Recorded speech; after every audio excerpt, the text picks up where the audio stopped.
madoda ayikho into engichaza njengokuthi mangisakhuluma into kube khona abantu abagolozayo abanye bangakholwa mayisiyenzeka bese beyakhexa. Uthe ezokhuluma upresident ngangena live ngathi upresident alikho ilanga ukuthi wakhona ujikele umkhulu. Into angayenza ukuzama ukubamba ipublic angashaya umchunu angenze njani anganika umchuni leave. Hey abantu bathi ayikho leyo nto ngathi bese enza commission. I-commission yini leyanto ye-commission kusuke control republic engathi content yenziwayo hayi kodwa ukuthi kusuke kwenziwa mase kuhambe imali ze-state makuthiwa commission nje i-history ye-commission le South Africa ayigcini iy'thelo zokuthi abantu bathola ubulungiswa kodwa i-commission la igcina ilinyathelile udaba elisuke lusematheni. I-commission into yokunyathela udaba olusematheni la eSouth Africa angazi kwamanye amakhanda. So mina ngikusho lokho ngoba ngi-understanda ukuthi upresident nomchunu uyabona uma nomuntu umfowethu okwazi ukuma nawe ezimweni zibucayi ame nawe awumlahli lo muntu. Nawe futhi ekhaya bafethu lento singayijaji wrong. Nawe ekhaya ungamlahli umuntu oma nawe kushubile, ungamlahli umuntu olwa nawe izitha zifuna ukuqeda ame nawe, ungamlahli umuntu okwazi ukukudonsa uma ubhajiwe bafethu. Ake simele nje iqinisele imsulwa. Ungayilahli indoda yakho okwazi ukukhala kuyona mangabe kuthiwa ngempela sibi isimo. Ungamlahli umngakho okwazi ukufukula ubhajiwe. Uyayenza leyo nto. Ungamlahli umngani wakho ukuthi sebekulahle bonke ancamela ukuthukwa. Ungamlahli lo muntu. Vele kusemhlabeni, vele kudlala ipolitiki. Ipolitiki versus umdlalo. Umehluko umdlalo ongcolile, umdlalo rough. Ipolitiki, kwipolitiki akekho umuntu oneqiniso kwipolitiki. Kodwa ukuze uyidlane kufuna namhlanje uveza amanga kalo. Kusasa baveza amanga wakho. Phambi kwakusasa kuvela amanga lapha. Kodwa nje kwipolitiki akekho umuntu omsulwa azeshayana ngomqondo one way. Akekho umsulwa politiki. Bese sidlala lonto uma ungali understand igama elipolitiki mawusangena kupolitiki uthi khona wrong khona right khona njeya. Ipolitiki it's a dirty game. Nawe mawungangena kupolitiki ube semandleni kuyoshiya ukuthi wrong futhi uyawenza wrong. Ipolitiki le into ekhohliswayo kupolitiki kubangwa nje kusema umphakathi, kubangwa ivoti ipolitiki lomphakathi. Yiloyo ungena azenze into enhle emphakathini, omunye angene okuhle, omunye kodwa ipolitiki lamahlaze engiwashoyo uwabona ngoba sebexabana. Yila efike vele khona mpa ukuthi awukani bekunjena la ipolitiki le. Ngithema ngisho lento abantu bacabanga ukuthi ngiyadlala. Ngisho ezokhuluma upresident ngase ngingenile. Thema ngena ngama ngathi upresident nathi into azoyisho. Ake uthi ke nginivezele futhi lento. Awuthi ke nginivezele. Iveza kanjani lento? Awuthi ngithi ufuna ukuveza lenkulumo. Ufuna ukuveza lenkulumo yami. Phendule la ngithi. Phenduka wena. Nakho ngishaya uplay la. Ake ubuke ukuthi njengamanje upresident bengabe khuluma. Inkulumo yakhe yonke nizoyizwa futhi ngoba nisile. Uma ngeke kuze kuthiwa ngelinye ilanga umchunu lalela siyaqosha cha. Mhlawumbe ngamisa isikhashana. Mhlawumbe ingabe i-commission ekuthiwa investigate nayo nto futhi iphelele. Noma kuthiwa hayi mhlawumbe siyakumisa isikhashana esincane ophela sishaya iround leyo kuthiwa siya-expela.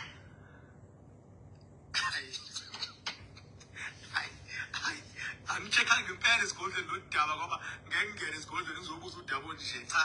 Ngisikhulumela nje mina from my point of view Angaze ngingene isikole futhi ngithe angifuni ukungena. Let me talk to the public and the truth. Seku uminister ukwazile ukumela upresident. You scratch my back, I scratch yours.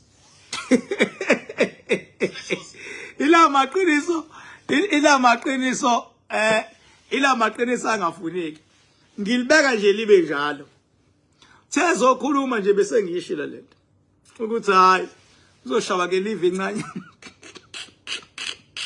Hey, zathini la? Zathi hayi unamanga. Hayi ngeke kube njalo. Hayi wara. Ngathi hayi kuncane kwe live.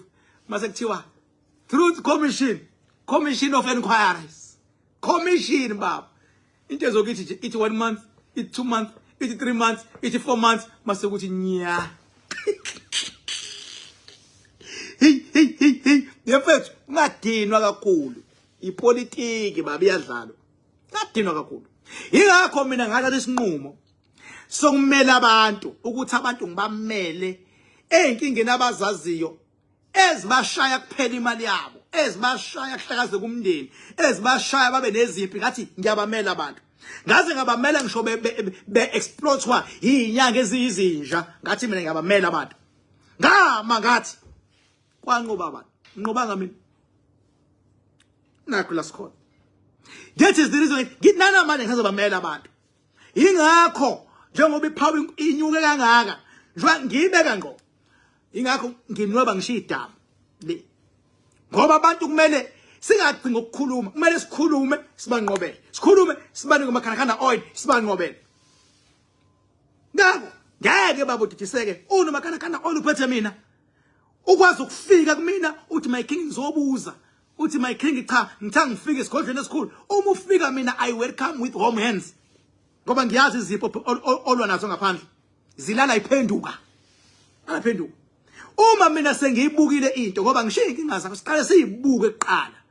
Njengoba ngikwazi ukubuka le ukuthi ha president mayefika. Uzobona nikeza umchunje live encane futhi. Bese thi nansi commission of inquiry. Izo investigate yonke into. Bese kuthi niya. Bafethu njengoba ngikhona ngisebenziseni entweni enifuna ukuzi understanda. Laba abangenaso lesiphiwe nginaso abangazondi abahambe nabo babagumba amadam bese beyangibuza ukuthi kuma level uze ube ku7 ukuze ukwazi ukukhunta eqonde ngqo wenza kanjani. Ongangizondi mfowethu uku level 1 ungizona ngoba uqala into ngakuzwa imela.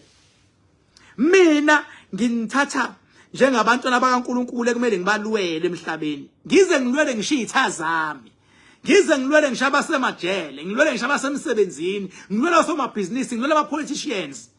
Mina ngilwele wonke uhlobo lomuntu mina. Ngoba amandla enginawo uma ngalwelanga umuntu ayangisinda, afuna njalo ngihlale yabo ngihlale nginqobela umuntu njalo, ngihlale ngilwa. Bese kuthiwa hawu King Bhaka wazi ngani kuzoba njani. Uyabo akakho umuntu owayengasho ngale yaminyaka. Athi labantu ekuthiwa babulala usenzomeyiwa. Umela imina kuphela umuntu owama ngathi abalazi icala. Bathula bonke abafundisi, zathula zonke inyanga, bathula ogada abaprofeti. Abalithinti icala kasenzo. Ubagada futhi abalithinti ukuthi uzoba njani.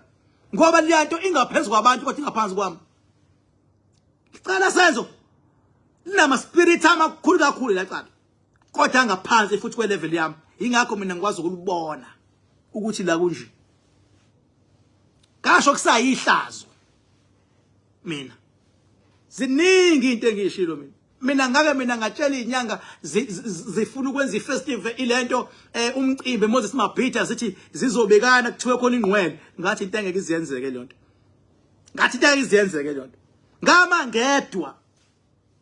Mina kwathi wayibu ukuthatha phi lokho kwathi wayi umona kwathi wangeke hey kwangathi drama iyayidlala 2 weeks wonke lo igijimile nje eUking Bhaka ilokishilo ithi bafana bami nihlulwa yini ukuhlola ukuthi kudlalwa ngani lana kanti lezi igodlo zeni zenzani kangingisho njalo ngithi ngoba zihlulekile igodlo zenu sengiyanitshela awukho umcimbi ozoba seMoses Mabhida ngomhla ka30 September ngangilongishilo lathi malifika hey ayikho into yadonsa amehlo njengaleyo lathi malifika ilanga bethi abantu sizobona ile engagcotshwa khona ke mina emazulwini kwathi uyingqwele king.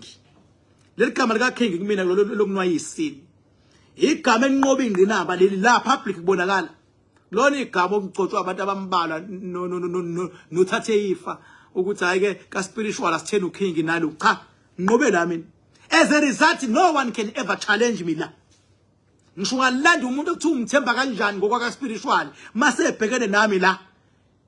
Iyo ichamela indoda noma uyichamela whoever umletha la. Ngeke ngoba inama level baba funa uqina ukhakhayi ube ne spiritual wisdom. Ube nakho ukuthi abantu ubalwela ngokweqiniso. Tshela ke mina. Ngakho nje mina mase ngithe mina ngiyama nabantu ngeke uzungisuse futhi. Ngama mina. Namanje ngisabatshela abantu bafowethu ningaphulwa inhliziyo ipolitiki. Kwipolitiki kudlalwa ingqondo. Kwipolitiki i-dirty game. Kwipolitiki akekho umuntu ekuthiwa umsulwa kwipolitiki. Once ugaqa umlenze wakho kwipolitiki sewufake kwi-dirty game. Kudlalwa wena kudlalwa abantu. Ubona sebedlala bodwa bakhiphana ekhundleni sebeyakhala sehlanjwe inkantolo kuyabanga uwine lo namhlanje sasakuye ipolitiki nje. Ma uwine lapho ipolitiki uyakwazi ukuphatha abantu. Bese uyabakhohlisa abantu ngizokwenza ukuthi kwakona ukukhohlisa abantu ushito ukuzuzeze usadlala abantu ingqondo badlala ipolitiki kwabantu. Babuye bamakani ukuthi uzokwenza ukuthi awusakwenzanga ukuthi lo maka lo nayo udlala ipolitiki ufuna abantu beze ngakuyena. Kodwa nje zonke ziyafana. Politiki votela lo muntu ngoba umuzwe enhlizweni hayi ngoba uconvincewe. Ngoba nalokho convince ukusasa uzombona seshiye phansi sayigcela lenhlangano bethi ngena kuyona wena. Lo bethi ngena ngapha thola uzombona kusasa ube ngasayitholi into ebeyifuna. Uzobuya aphume kodwa waye convince nani encoma sebekhohlile ukuthi yonke lento siyibona la ube encoma last year uyagxeka this year mawubuza thi why phela kupolitiki there is no permanent friendship. Hayi phela besaba ngoba supporter besupport ideology. Mina ngeke mina kufunje mina umuntu engizomuzwa la mina kwipolitiki azame engathi khona ongcono. Ukuncoma umuntu uthi ungcono ajikele wena kusasa wena uzuyisoti amavidiyo ungawadilitha kanjani owawenza esejikele wena noma sekujikele lo muntu omthandayo kwiorganization. Khona abantu awuthi mawukhuluma la ngama political party kuthi abakubulala enkundleni zokuxhumana. Namhlanje bathula nya. Namhlanje nya ngoba yindaba sebegilekile. Thina ke sibuka le phesheya. Sathi sisho sithi hayibo akalungile lo yamuntu. Urongi luya. Irongi liyangani kwathi why yenzeni ingane khona bebekhuluma ku TikTok nje kuthiwa ngibhaka wazwa isukele intombazane yabantu yenzeni sathi hayibo lengane izolimaza umbutho. Namhlanje kwenzakalani ngimapeketwana. Sathi sikhuluma ngele ndoda eyisuka lapha eqembini layo ijoyina leli sathi hayibo njengoba izile kulwa ama spirit manje ngeke izilaste ngoba kunomqondo odlalwa yipower ongeke ku level yabo. Abantu bangizwa aba spiritually gifted kodwa ngiwaba nje okobhato mayingizwanga. Inamba yami 0798130260 0798130260. Angikhulumi ngima inbox ungaskemwa abantu ngegama lami. Mina ngithwala ngolosithathu. Losithathu lo ngizobe ngila ku rich. Abantu abasuke bezofuna bakhandakhanda oil nokuhlola siwe ngikhona. Mase kwenziwe lensebenzo owenziwa yimina ngezandla zami enziwe edamini kuba yiSaturday. Idamu liyavuleka nizolibona. Hayi. Papa yini. Hello Mzansi, welcome to Mgosasa Mzansi. If today is your first time visiting this channel, please do the right thing and click the subscribe button, and also don't forget to smash the like button. Uthi ifamous sangoma uKing Bhaka wahasho ukuthi there is no way Cyril Ramaphosa angamqosha akusenzo Mqunu because the two badelana ama secrets lanzima kabi kabuyasho nje ukuthi bekangeke vela zamqoshe wakusho lokho nakulenye video yakhe like wayenda before washo ukuthi there is no way uRamaphosa angaqosha Mqunu, never ever. and kwentekile nyalo usibonile kakamgqosha kamsuspend uvele wamisa aku-leave ke sana i-paid leave le avele iqasule abantu abaningi kakhulu ukuthi ave kudliwa ma-tax ethu ayachawa ama-tax ethu makusile.